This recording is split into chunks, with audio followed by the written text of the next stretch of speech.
নাই, রাজপথ ছাড়ি নাই, রাজপথ ছাড়ি নাই, ৮৭ তোমায় ভুলি নাই, ৮৭ তোমায় ভুলি নাই, রাজপথ ছাড়ি নাই।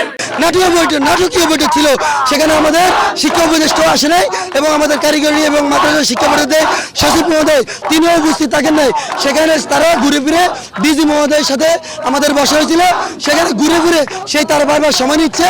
সেই বিগত বছরের 2024-এর সেপ্টেম্বর মাস থেকে এই সময় পর্যন্ত টোটাল 8 মাস সময় কোনো মতেই আমাদের এই ৬ দফা দাবি মানার জন্য 8 মাস সময় কখনোই লাগে না। তারা বারবার আমাদের সাথে বসছে, এগুলো এক পর্যায়ে তারা আমাদের সাথে নাটক করছে, যার ধারাবাহিকতায় এবং আমাদের কুমিল্লা পলিটেকনিকে প্রশাসন আমাদের ভাইদের উপরে হামলা করেছে, যার প্রতিবাদে ধারাবাহিকতায় আজকে আমরা বরিশালের সর্বস্তরের সকল পলিটেকনিক কাফন মিছিলের আয়োজন করেছি।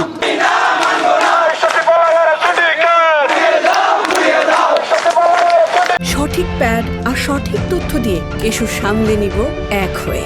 Mona Lisa sanitary napkin.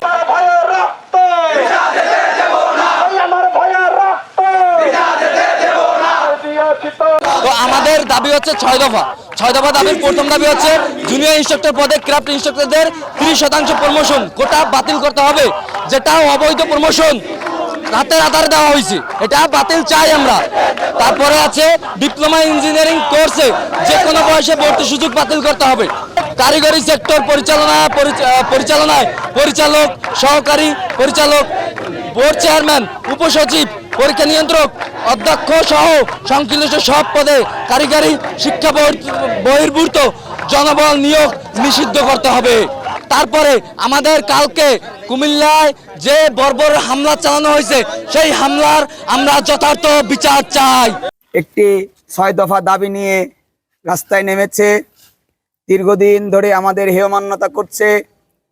কোথাও আমাদের শুধুমাত্র বলা, কোথাও আমাদের নির্দিষ্ট স্থান দিচ্ছে না।